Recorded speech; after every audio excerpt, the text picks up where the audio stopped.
Harris's main criticism of religion, because there, religion may, I mean, there's something wrong. I mean, because there's something wrong with people who practice Islam to actually believe that if they blow themselves up, that they're going to the Muslim version of heaven. There's something basically wrong.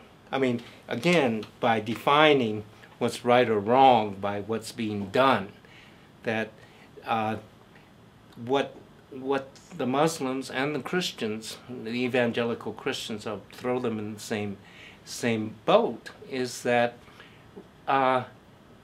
they, by their actions, they show us what's delusional and what's basically wrong. That it's basically wrong to blow up people, and whether you do it in the name of Allah or shoot somebody because they practice abortion.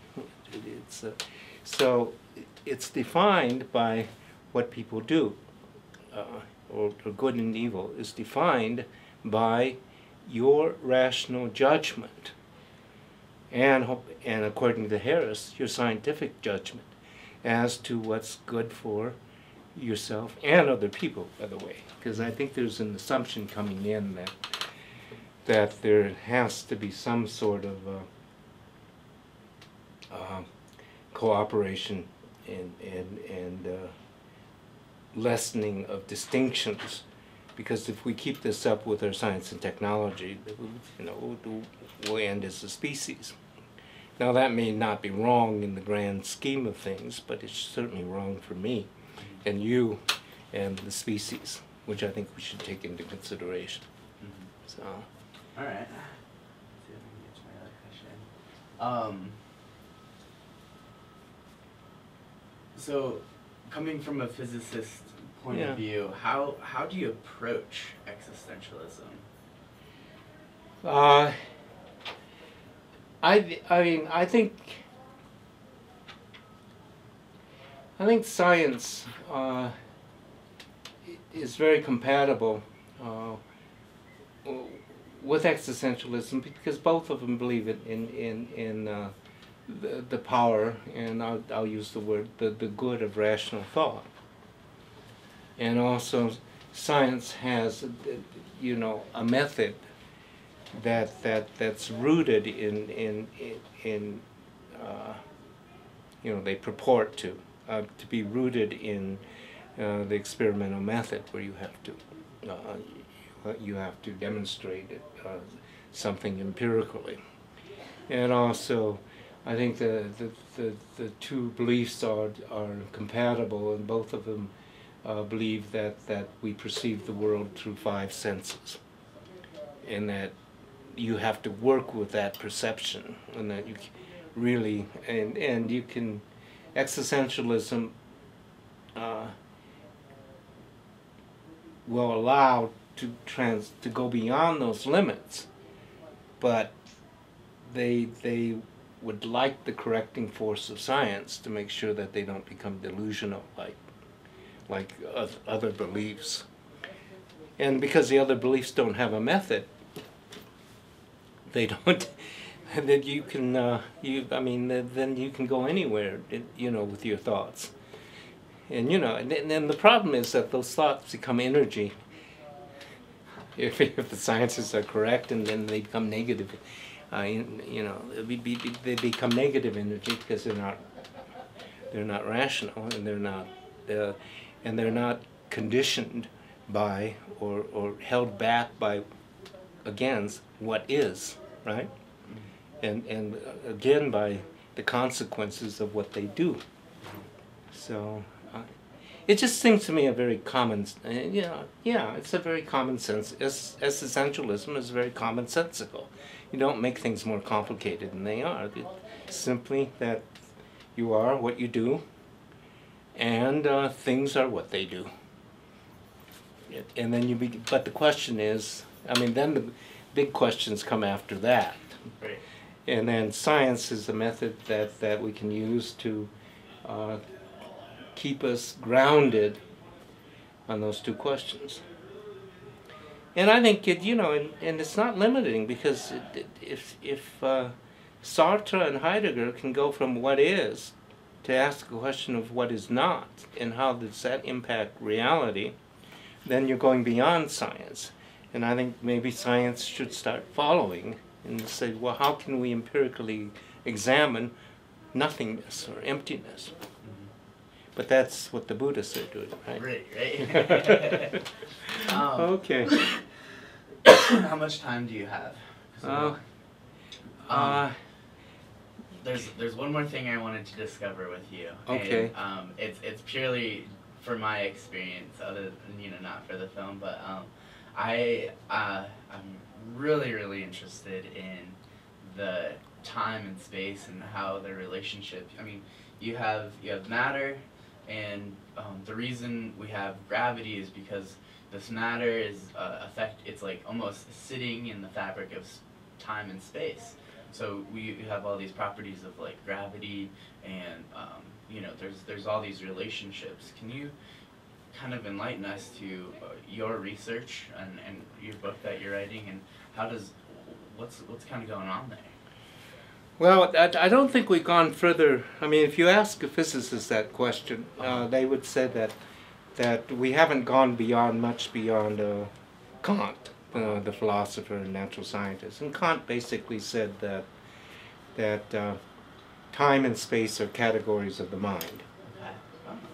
And that if we didn't have time and space, there would be no way that we could have a rational universe, because we couldn't organize reality.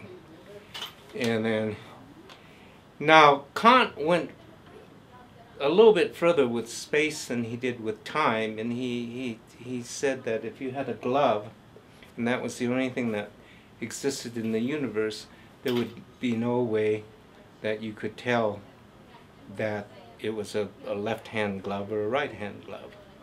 So somehow we know that space is related to material things, so that if we introduced a left-hand glove, then we would have right hand and left hand. So it's not purely, so we can't, space is some kind of well, the latest idea, I mean, it's kind of a container in which objects and distinctions are made. I mean, then in my book, what I'm trying to ask is that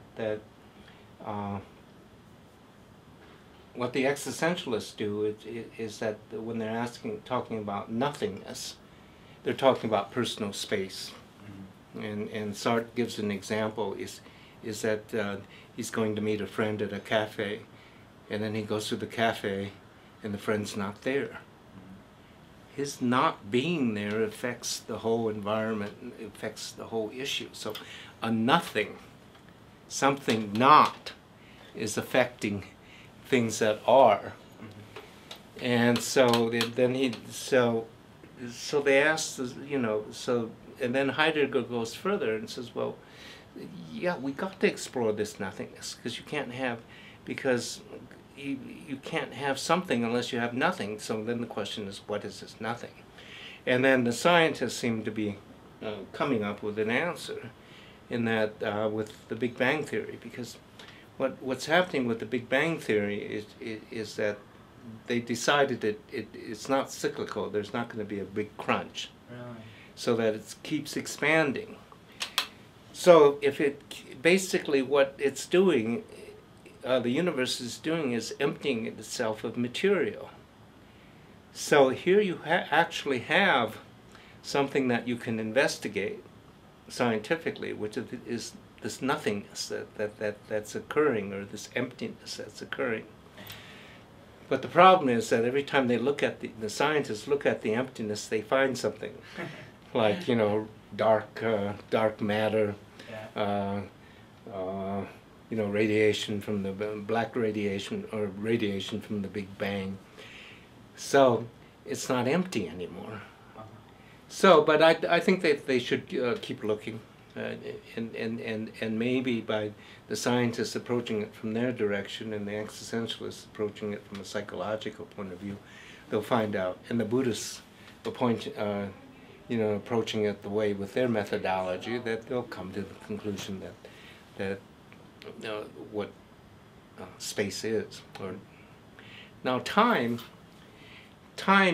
seems to be a category of the mind, and that Kant's right on that, because for a long time people thought time was cyclical, but after the Big Bang now and the second law of thermodynamics, we think it has direction. And the direction seems to be, if the scientists are correct, it's towards maximum entropy, which is nothing. But we won't be around to explore it, so we can't answer that question. Yeah.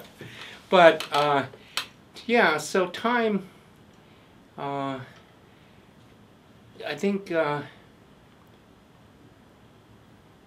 time.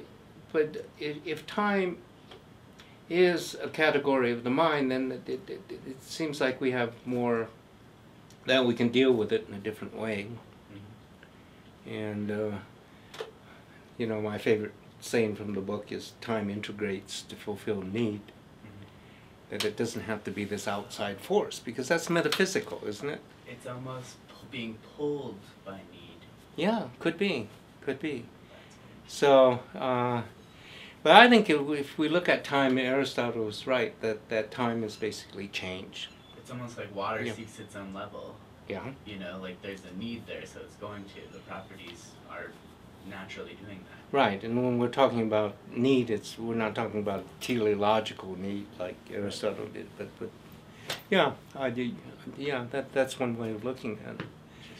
And then space, psychological space, then becomes,